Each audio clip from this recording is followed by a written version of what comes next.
What's up, guys? I'm back up at the house. I just finished filming that TR68 video.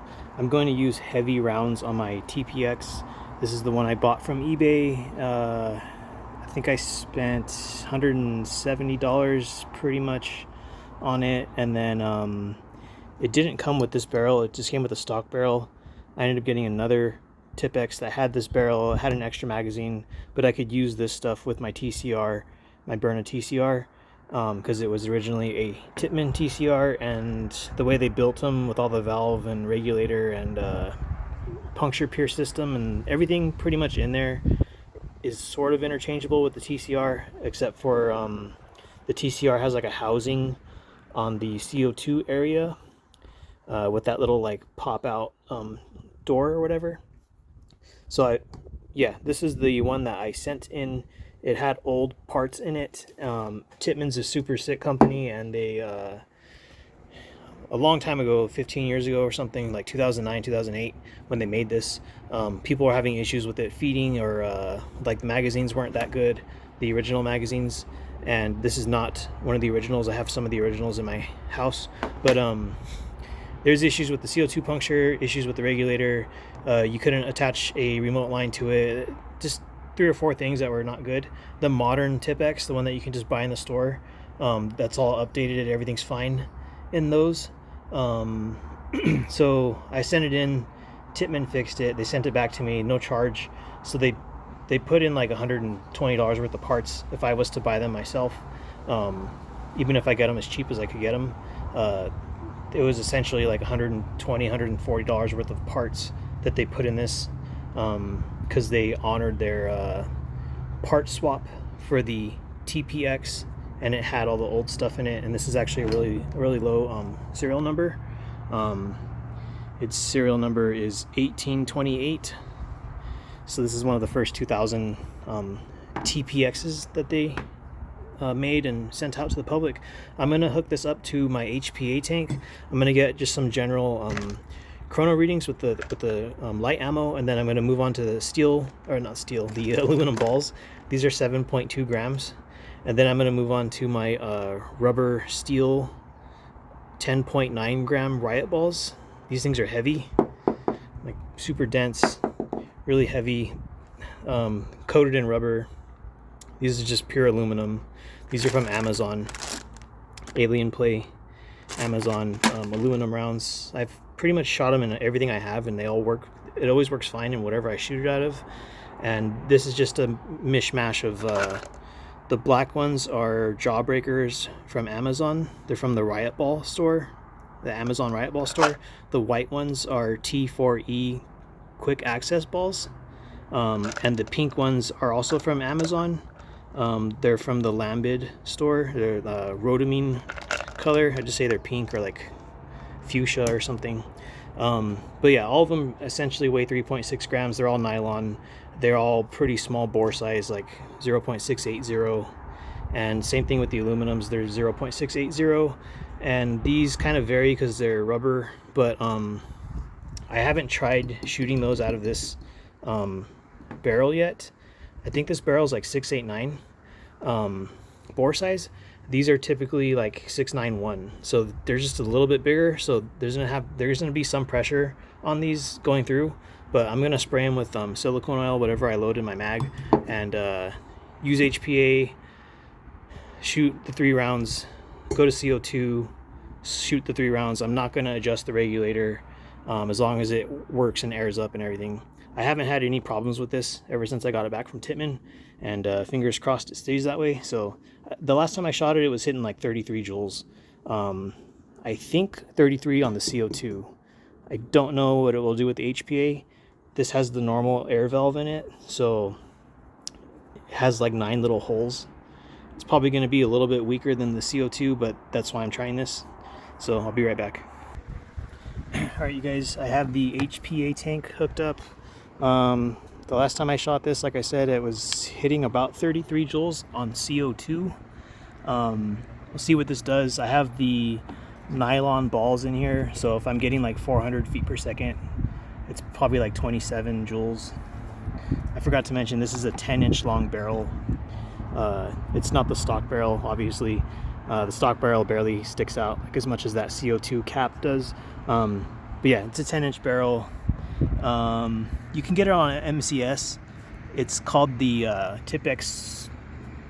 It's like SOCOM kit, I think. That might be what they call the TCR one, but it's either TPX Special Ops barrel kit or TPX SOCOM kit. 376. So I'm pretty sure this will be stronger when I hook up my CO2 tank. 372. 340. 340. So it's hitting about 20 joules right now. 19. 346. 338. And I'm gonna check my rounds. All right, you guys, I'm gonna try to remember these numbers. I'm just gonna add in joule readings and stuff. I'm still using the HPA tank. I had one more nylon ball. I didn't shoot it. I took it out. So in here right now is the aluminum, 7.2 gram aluminum alien play rounds. And still on the HPA tank. I didn't adjust anything. So I'm gonna start shooting right now.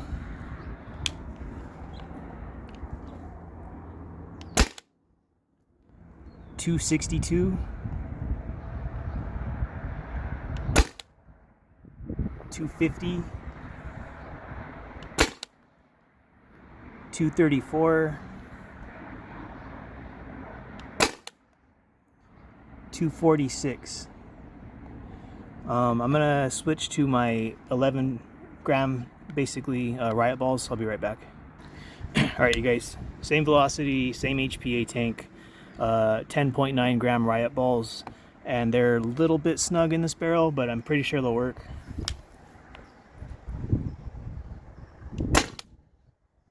$200,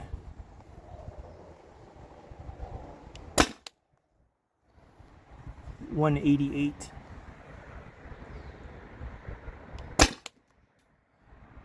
190,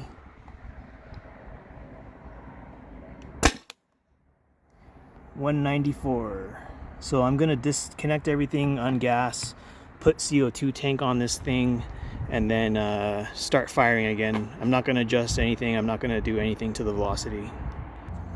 And just to show you guys, it's sitting about 1600. I'm not sure if I can get the camera in there because the hose is getting in the way.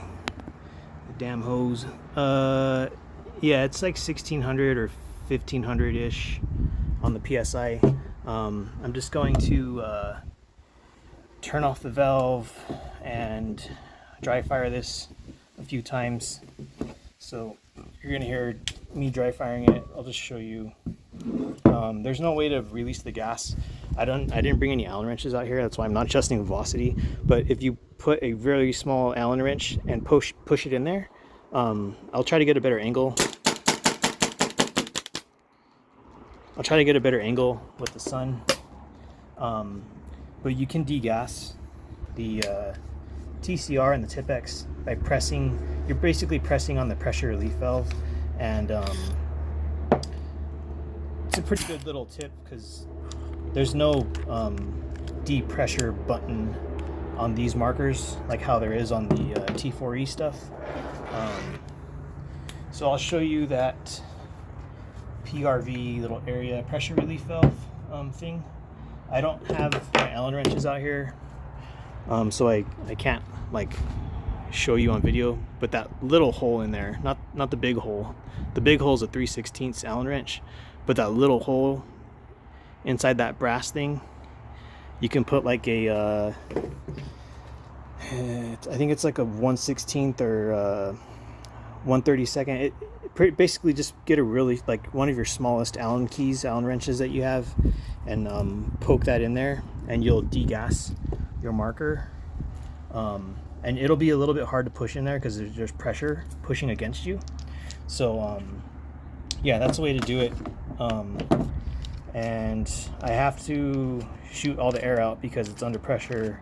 And in the front of the marker, I have an empty CO2 cart, and that empty cart is keeping the air. This is empty, there's nothing in this, it's punctured already. The air is coming in this way and it's just blowing straight out, and you have to put an empty one. You can even use a brand new one, and you'll eventually use the gas in that cartridge, but you need something to plug this side, and there's no other way to do it aside from just like home modding this somehow, like just sticking JB Weld or something in there, something that'll make it get stuck with all that air pressure. But I wouldn't recommend doing that because there's no screw threads, there's nothing you can really like jam in there. So just keep it the way this is right now. You can use CO2 or I can use this line. If I put CO2 in here and punctured it, there's a check valve in here, and the pressure going out this way, there's a little plug inside here. It makes a little rattling noise. I'll see if I could hear it on camera. And that plug is basically an O-ring. You might be able to see it. There's a little shiny silver thing inside that air inlet, and you can hear that little like clicking noise. That's a check valve, and it kind of moves in and out. When there's air going in, it pushes the check valve in. Anyways, I'm gonna put the CO2 tank on, use nylon balls, use aluminum balls, use the riot balls. I don't have my wrenches out here, so I can't adjust this, but I'm pretty sure it's going to be higher. 1 second. Just really quick, HPA tanks have regulators on them. They control the output of the air. So this one is kind of preset to about 800 psi output. CO2 tanks, they don't have regulators, so they're kind of just self-regulated. And in a warm day, this could be hitting like 1200 psi, and that is hitting 800 psi. It's kind of warm out. This has been out in the sun for about 5 minutes or so, or the whole time I was filming before, like 10 minutes, maybe 15 minutes. It's not warm to the touch, it's kind of cold. But I don't know what this pressure is unless I have a gauge, and I don't have a gauge to check that. But yeah, temperature really affects the way CO2 performs. So this tank is completely full. There's roughly, I think when I weighed it, it weighed 400 and, sorry, not 400. It weighed 1,260 grams. I haven't shot anything out of it since I got it filled. When it's empty, it weighs 830 grams. So if you subtract 1260 from 830, it's about 430 grams. And this tank cost me like $4 to fill, and it's equivalent to pretty much like I don't know, 40 of these. And it's just in a giant tank. I get constant pressure from it.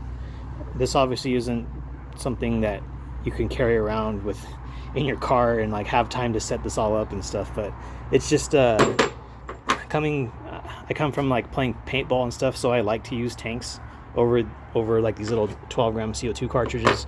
It's not practical, but it's just what I do because it's cheaper for me to use this than it is for me to buy a crap ton of little CO2s, and I'm not shy about buying stuff, but yeah, it's just kind of, it gets to be a lot after a while. But I live near a paintball store, ANS gear, so that's why I'm able to do this stuff with these tanks. I mean, you can buy an air compressor and fill up your own HPA tanks, but it's CO2 is getting phased out sort of in paintball. It has been for a few years now, but ANS Gear has giant CO2 tanks, and they just fill mine and other people's. Whoever else goes in there can get it filled. But yeah, it's because it has temperature issues with performance and wear and tear on O-rings and seals and stuff. That's why it's kind of been getting phased out, and pretty much nobody's been using it for the past, not competitively anyways, like beginners or entry-level guns and stuff, markers, paintball markers. They'll use CO2 all the time, but some stuff just can't use CO2, like the Vulcan M17. I think it says do not use CO2 on this marker. It can only be used on HPA. I'm gonna see what these readings are. The nylons on HPA, I think the highest was 376, and they kind of leveled off at like 340. So these are nylon balls, 6 rounds, CO2 tank, full pressure. I haven't messed with the velocity adjuster because I don't have any tools out here. 458, so that's like 70 feet per second higher. 380, it must have like adjusted itself, but that's still 40 feet per second higher after the HPA kind of regulated itself. 380, 352, 362, 368. So I only put 6 rounds of nylons. So I'm gonna go to my table and put aluminum alien play 7.2 gram aluminums. I'll be right back. All right, you guys, I got all the stuff out of the box and I have the aluminum balls, and I'll see what kind of numbers I get. 342. So that's pretty high for aluminum ball. 280. That's kind of more normal, what I was expecting it to do. 280.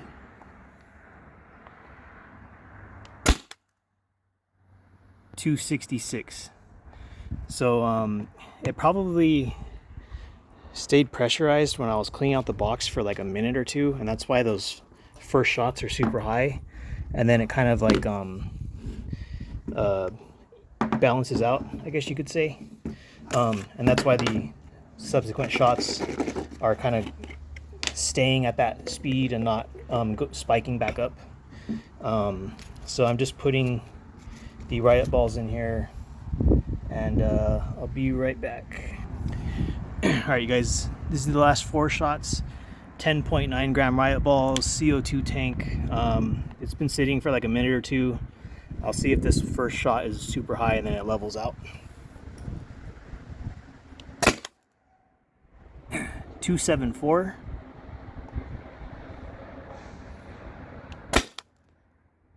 206.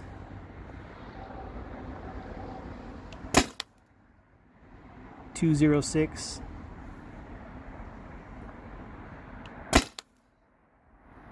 216. So I'm interested in what that first shot was, that high shot, because it's probably really damn high. 354 on an aluminum ball. I think that's like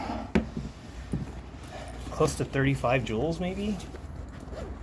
I'll have to do the math. It's just me guessing. I don't know what that is, but I'm just undoing my CO2 tank, turning off the valve, and I'm gonna dry fire this TPX over here really quick. So yeah, dry firing.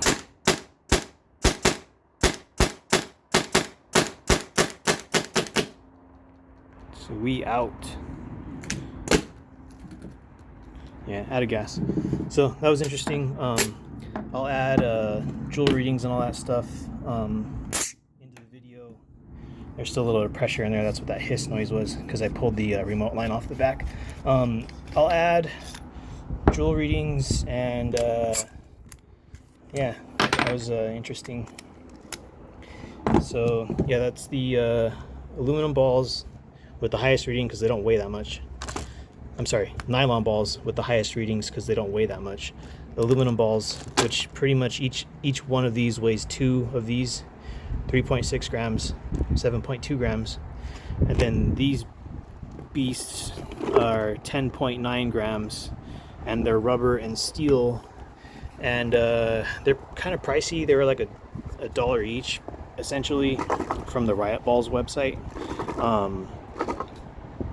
I think on Amazon you can buy a smaller quantity. I just got 100 of them because I was planning on giving some of these to some of my brothers. because I've tried it in the salt supply, and I've tried it in now I tried it in this, but I tried it in the stock TCR barrel, the this 10-inch barrel, the salt supply S2, the TR68, and I haven't tried it in the HDB, but I feel like the way the detent is on the HDB, I just have the stock one. I feel like those things will totally screw that one up. That detent, the thing that keeps your ball in the chamber or in the barrel without like sliding out the front. And also, I think the HDB barrel is kind of small, so I feel like those will probably get stuck halfway down the barrel, and then I'll have to get like a wooden dowel and take apart the HDB and pop the round out the barrel, because it'll get plugged in there, I'm pretty sure. I'd rather not have problems with stuff than just make a video and have an issue immediately when I use it. But I do know in the HDB, these alien play rounds, when I use my HPA tank or this, my HDB is completely wide open, no valve block, no restrictor in the handle, and just full power. And these things will get like 60 joules. Sometimes they'll hit like 55, but most of the time they're hitting 60, which is pretty damn strong. Like with the aluminum ball, I would say that's lethal. Especially if you hit the wrong area and you hit someone in the face or something, they're gonna probably die or be brain damaged or something. It's not gonna be good. But yeah, that's the TPX. I like this marker. I like that it's basically the beginning of the TCR, and then the TCR uses the same everything essentially. And I'm familiar with the TCR because I popped my valve O-ring a while back, and yeah, it's pretty much the same. I was having some issues with my other TIPX, the one that came with these two accessories. My other TIPX I bought, it came with these. It was working good, and then I stuck the remote line on it, and then it just started being stupid. So I'm pretty sure I got it to work.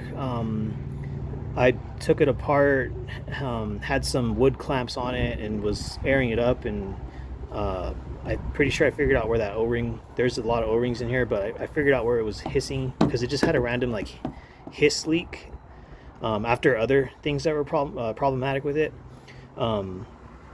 Once I fixed those things, then I started getting a random leak, and I figured out what to do. I shot it, just dry fired it a few times, and it wasn't leaking. I didn't chrono anything because I was just, dry firing it in the house.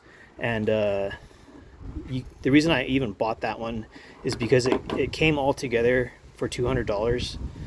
No tax, no shipping. This is like, you can't buy one of these, you have to buy two. So two of these is $60. That TPX I bought came with one, and this barrel from MCS is like, I think it's 80. Barrel and this mock silencer, I think it's $80. So this was 110, plus I got a TPX for 90, essentially, with two magazines. No, it only came with this magazine.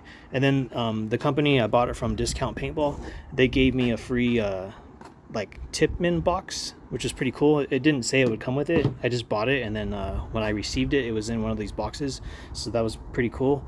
I just had some problems with it, and it was used, so I mean, I took the chance, the risk, knowing that it could be malfunctioning. The website said it worked fine. It did work fine, but when I put the remote line on it, it just started going bonkers. And I think I fixed it now, but yeah, the main reason I wanted to buy that is I wanted these two parts, and if I bought these individually, this would be $60 for two. I'd have to buy this, pay shipping, pay taxes, and if I did it that way, $60, $80 plus shipping plus tax, it would be like $145, and I wouldn't have a TPX to go along with it. So I just was like, screw it, I'm just gonna get it all. And I live in an area that paintball's pretty relevant. There's a few fields near me. There's the paintball store. I could sell that TPX if I wanted to. It functions right now perfectly fine. It clocks under 300 feet per second, which is normal for standard paintball play, but I'm just kind of going off topic now. But yeah, thanks for watching, and see you next time.